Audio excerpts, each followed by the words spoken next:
हमारे साथ इस वक्त दो खास मेहमान मौजूद हैं, उनसे आपका तारुफ करा दें। डॉक्टर राजीव नयन एक तो हमारे साथ जुड़ चुके हैं, विदेश मामलों के जानकार हैं, और विंग कमांडर आलोक सहाय हमारे साथ मौजूद हैं रक्षा विशेषज्ञ के तौर पर। लेकिन सबसे पहले आलोक सहाय साहब, मैं आपसे जानना चाहूंगा, ईरान के सुप्रीम लीडर के संबोधन की जो अहम बातें हैं वो क्या बता रही हैं? इजराइल के लिए खास तौर पर किस तरह का मैसेज, किस तरह का संदेश आप देखते हैं? देखिए, उन्होंने ये तो निश्चित रूप से कहा कि हम हारे नहीं हैं और हम रुकेंगे नहीं। हम दुखी हैं लेकिन हारे नहीं हैं, और हम थोड़ा समय लेंगे लेकिन हम रुकेंगे नहीं, ये उन्होंने कहा अपने भाषण में। तो दूसरी बात ये तो निश्चित है कि वो करेंगे, वो उससे बाज नहीं आएंगे। लेकिन मुझे एक बहुत ही अजीब बात लगी इस पूरे उनके भाषण में, वो क्या? थोड़ी हताशा दिखी है। अच्छा। क्योंकि ये कहना कि हम दुखी हैं लेकिन हारे नहीं हैं, ये थोड़ा हताशा दिखाता है ईरान का। क्योंकि ईरान ने, ठीक है, बैलिस्टिक मिसाइल से अटैक किया, आक्रमण किया है, और काफी बैलिस्टिक मिसाइल उनके गिरे हैं, लेकिन मुझे नहीं लगता कि इजराइल को बहुत बड़ी कोई क्षति उससे हुई है। दूसरी तरफ आप देखिए कि हिजबुल्लाह के जिस तरह के चुने नेताओं को उन्होंने मारा, जिस तरह से ईरान में भी घुस करके कुछ दिनों पहले जिस तरह से आक्रमण इजराइल ने किया और नेताओं को मारा, आईआरजीसी के संरक्षण में जो नेता है उसको जाकर के वहां मार दिया प्रेसिडेंट हाउस के बगल में। तो ईरान के अंदर में हताशा है, और वो इनके भाषण में भी दिखी। मुझे आज का संबोधन खamenei का बहुत ही जोरदार संबोधन नहीं लगा, हताशा से भरा हुआ थोड़ा था, दुखी संबोधन लग रहा था। जी हाँ, हताशा आपको नजर आई आयतुल्लाह खामेनी के इस भाषण में, इस संबोधन में, जब वो ये कहते नजर आते हैं कि हम दुखी जरूर हैं लेकिन हारे नहीं हैं। और इस बीच एक अहम खबर, हिजबुल्लाह के पूर्व चीफ हसन नसरल्लाह को सुपुर्द खाक किया गया है। किसी गुप्त जगह पर नसरल्लाह के शव को दफनाया गया है, मौत के हफ्ते भर बाद दफनाया गया है। ये अहम खबर भी सामने आ रही है। सुपुर्द खाक कर दिया गया है हिजबुल्लाह चीफ हसन नसरल्लाह को। कहा यह जा रहा है कि किसी गुप्त जगह पर नसरल्लाह को दफनाया गया है।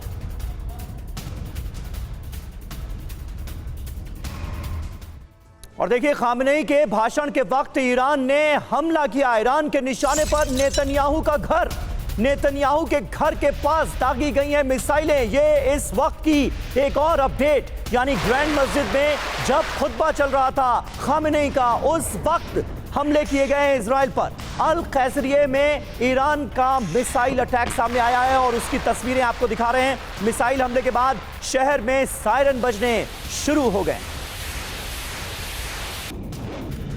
और राजीव नयन साहब हमारे साथ इस वक्त मौजूद हैं। नयन साहब, आप किस तरह से देखते हैं इस डेवलपमेंट को? और संबोधन में जो अहम बातें कही गई हैं उसमें एक नाउम्मीदी अरब वर्ल्ड के प्रति भी नजर आ रही है। खास करके सऊदी अरब ने उस तरह से साथ नहीं दिया जैसा कि शायद ईरान ने एक्सपेक्ट किया था। खामेनी ये कह रहे हैं कि अब तो साथ आ जाओ, अरब के मुसलमानों, अब तो साथ आ जाओ। ये क्या मैसेज देने की कोशिश है? देखिए, अरब वर्ल्ड और जो ईरानियन जो उनका रेजीम है जी, उस एक शिया सुन्नी का जो संघर्ष है वह तो कायम है। तो अब एक कार्य इन्होंने इस्लामिक कार्ड खेलने की कोशिश की है। कहा कि मुसलमान, कुरान को मानने वाले सब एक साथ आ जाओ।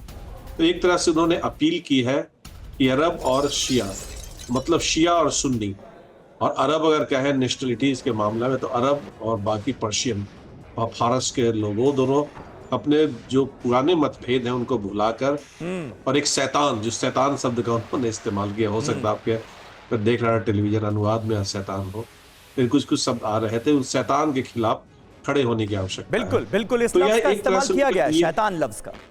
हाँ, उस तरह से उनका एक न्यू डिप्लोमेटिक से कहेंगे अप्रोच है, एक एंगेजमेंट है बाकी अरब वर्ल्ड की तरफ।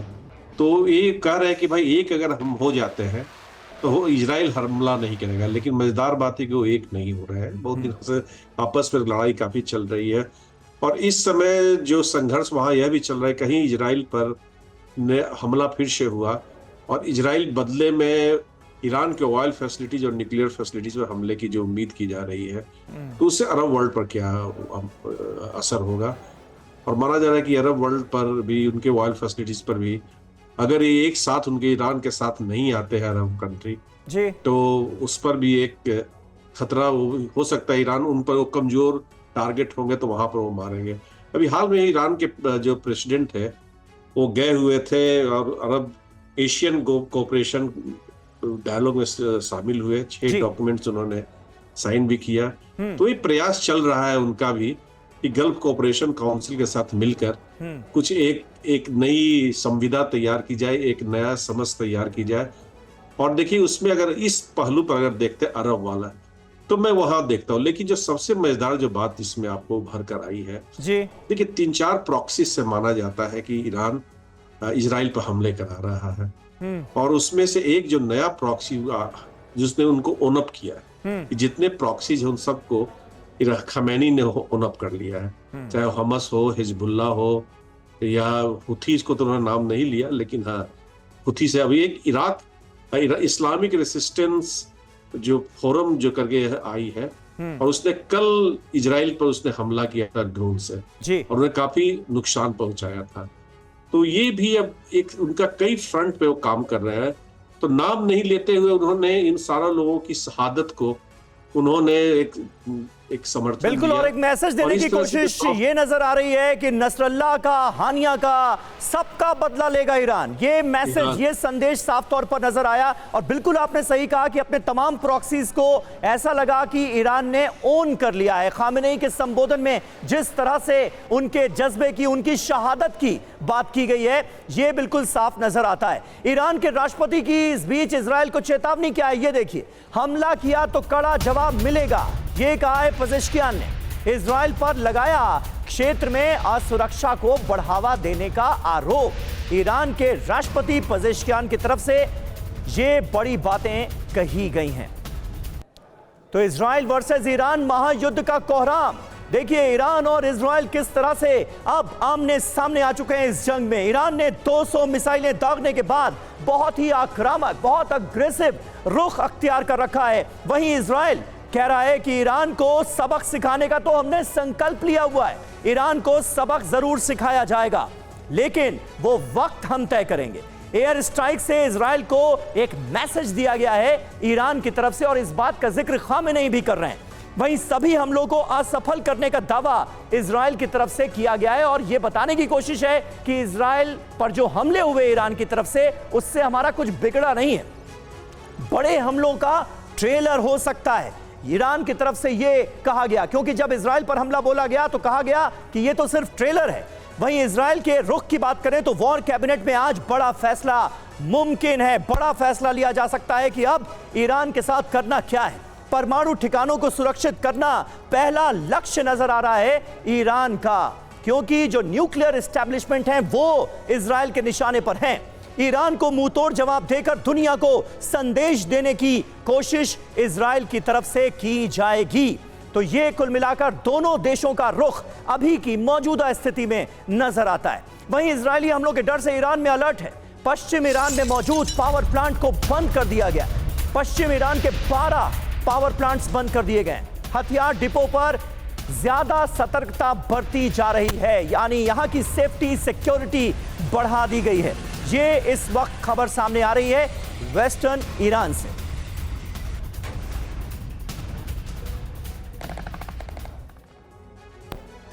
तो देखिए ईरान में युद्ध की क्या तैयारियां की जा रही हैं, इसकी पूरी डिटेल आपके सामने रखने जा रहे हैं। नई अरब क्रांति की शुरुआत इसे माना जा रहा है। इजराइल में ईरानी वज्रपात कैसे होगा? ईरानी सेना को हाई अलर्ट पर रखा गया है। सीनियर अफसरों की अग्रिम मोर्चों पर तैनाती कर दी गई है। तीनों सेनाओं के जवानों की छुट्टियां रद्द कर दी गई हैं और बहुत जल्द ईरान का एयर स्पेस बंद कर दिया जाएगा। कुछ इलाकों को नो फ्लाइंग जोन घोषित कर दिया गया है। तो ये ईरान की तरफ से तैयारियां नजर आ रही हैं सीधे तौर पर। और हमारे साथ इस वक्त तमाम खास मेहमान मौजूद हैं। राजीव नयन साहब, इन तैयारियों को कैसे देखा जाए? क्या ईरान की तरफ से भी अगर बड़े हमले होते हैं तो उसका जवाब देने की पूरी तैयारी है? क्योंकि इजराइल के रुख की अगर बात की जाए तो इजराइल कह रहा है कि हमले जरूर होंगे, ये तो तय है, लेकिन वक्त हम तय करेंगे। तो ईरान अभी से तैयार है क्या कि अगर इजराइल की तरफ से हमले हुए तो उसका जवाब कैसे देना है? देखिए, बिल्कुल दोनों तरफ से तैयारी हो चुकी है, लेकिन बैक चैनल डिप्लोमेसी भी काफी ऑन है, क्योंकि यूरोपियन देश, अमेरिका, जितने देशों को आप देखेंगे तो वो उन्हें युद्ध में काफी नुकसान नजर आ रहा है, क्योंकि उनसे जो जिसे कहते हैं ऊर्जा की आपूर्ति, तेल की आपूर्ति, उस पर बहुत बड़ी बाधा हो जाने की आशंका। ऑलरेडी यूक्रेन और रशियन कॉन्फ्लिक्ट वॉर जो कहे चल रही है, उस पर अगर यह फ्रंट खुल जाता है तो इसके लिए उनके लिए काफी मुश्किल होगी। और इसमें दो मत नहीं है कि इजराइल थोड़ा उत्तेजित है, बैठा हुआ है, लेकिन उस दिन भी उसने हमला नहीं किया। उसने भी इसी तरह का बयान दिया कि हम अपने समय पर और अपने स्थान हम चुन कर करेंगे। तो ये सब थोड़ा सा रिटोरिकल है। उसी तरह इजराइल जो ईरान से आया है बयान जी, वो भी उससे मिलता जुलता मैच करता हुआ, मैचिंग जिसको कहते हैं ना। बिल्कुल आप सही कह रहे हैं साहब। आलोक साय साहब, आप किस तरह से देखते हैं इस डेवलपमेंट को? और देखिए, अमेरिका तो इजराइल के साथ पुरजोर तरीके से खड़ा हुआ ही है। जो बाइडेन से कल जब इसे लेकर पूछा गया तो उन्होंने तो सीधे सीधे संकेत दे दिया कि अमेरिका की तरफ से भी ईरान के जो तेल के कुएं हैं उन्हें निशाना बनाया जा सकता है, ऑयल डिपोज पर हमले हो सकते हैं, और उसका एक बड़ा असर आज तेल की कीमतों पर भी हमने देखा पड़ते हुए। कैसे आप देखते हैं, और अमेरिका और इजराइल की इस जुगलबंदी को ईरान के लिए कितना बड़ा खतरा मानते हैं? समीर, देखिए, अभी इजराइल चुप बैठा है, वो उसके कारण है।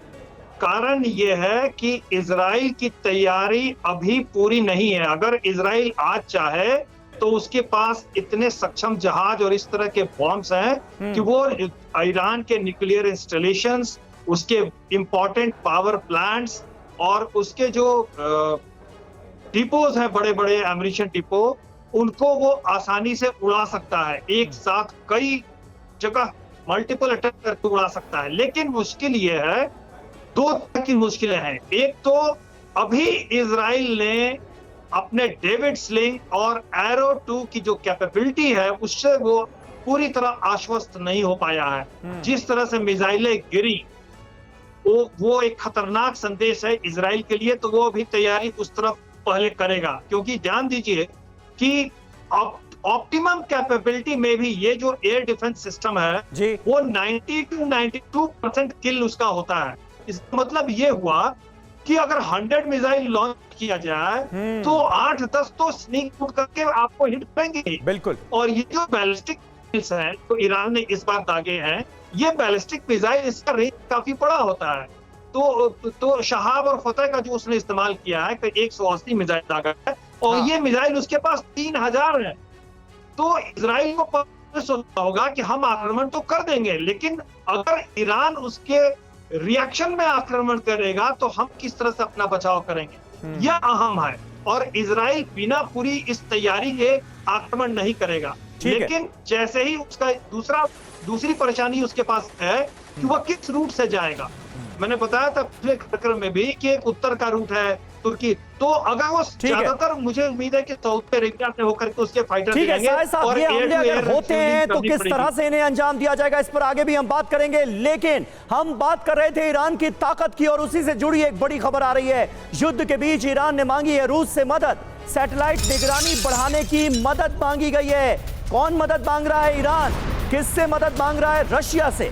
इजराइल से खतरे के मद्देनजर ये मदद मांगी गई है, ये डिमांड की गई है रूस से।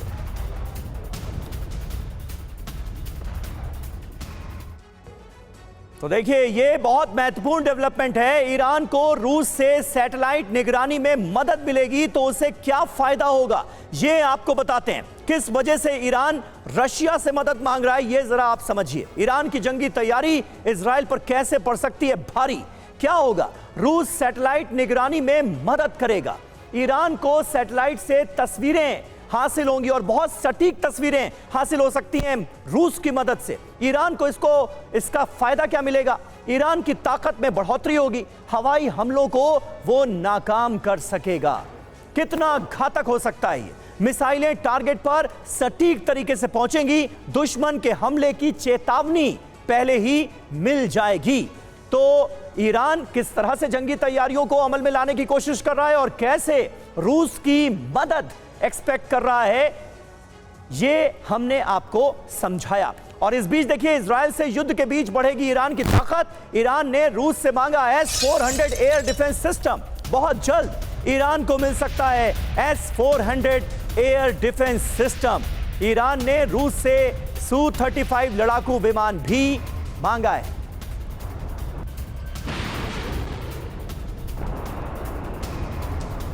तो देखिए ये एक बहुत बड़ी मदद होगी, क्योंकि इस वक्त ईरान को अच्छे एयर डिफेंस सिस्टम की सख्त जरूरत है और ऐसे में मददगार बनकर सामने आ रहा है पुतिन का मुल्क रशिया। रूस से अगर S-400 एयर डिफेंस सिस्टम हासिल होता है ईरान को, ऐसे वक्त में जब इजराइल से लगातार खतरा बना हुआ ईरान के लिए, तो ये हम और आप अंदाजा लगा सकते हैं कि कितनी बड़ी मदद होगी ईरान की।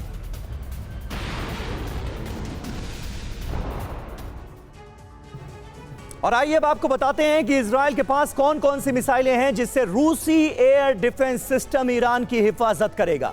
इजराइल भी ईरान पर मिसाइल अटैक कर सकता है, ईरान के अलग अलग हिस्सों पर मिसाइलें दाग सकता है। इजराइल के संभावित हमलों को नाकाम करने के लिए ईरान रूस से एयर डिफेंस सिस्टम की मांग कर रहा है।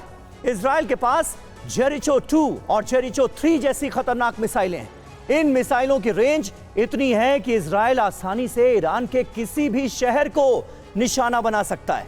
रूस का S-400 air defence system Israeli मिसाइलों को ईरान की सीमा में दाखिल होने से पहले ही मार गिराएगा। इसलिए S-400 एयर डिफेंस सिस्टम की सख्त जरूरत महसूस कर रहा है ईरान, और इसीलिए ये मदद मांगी गई है रशिया से। तो देखिए रूस का S-400 बेहद ताकतवर एयर डिफेंस सिस्टम है। यह इतना पावरफुल है कि पलक झपकते ही दुश्मन के हमले को नाकाम कर देता है। S-400 की हैरान करने वाली खूबियों के बारे में भी आप जान लीजिए। यह कितना घातक है। 40 से 400 किलोमीटर इसकी ऑपरेशनल रेंज है, 4800 मीटर प्रति सेकंड ये इसकी अधिकतम रफ्तार है। इसके अलावा 600 किलोमीटर तक के दायरे में यह अपने लक्ष्य का पता लगा सकता है और 5 से 10 मिनट में ही इसकी तैनाती संभव होती है। इसलिए बेहद घातक एयर डिफेंस सिस्टम माना जाता है S-400, और इसी की डिमांड की है ईरान ने रूस से। आगे बढ़ते हैं। ईरान के सबसे बड़े तेल डिपो पर देखिए खतरा मंडरा रहा है। खरक द्वीप पर है ईरान का सबसे बड़ा ऑयल डिपो। हमले के खतरे के बाद ईरान से तेल टैंकर हटाए गए। इजराइल कर सकता है खरक द्वीप तेल डिपो पर हमला। ये बड़ी खबर सामने आ रही है, और इस खबर के सामने आने के बाद ईरान की तरफ से तमाम एहतियाती कदम उठाए जा रहे हैं। ईरान अपना 90% तेल इसी डिपो से एक्सपोर्ट करता है, और इसलिए ये ऑयल डिपो बहुत ज़्यादा अहम है। और ये खबर जब से सामने आई है कि इजराइल यहां हमला बोल सकता है, तब से ईरान बेचैन भी है और सतर्क भी।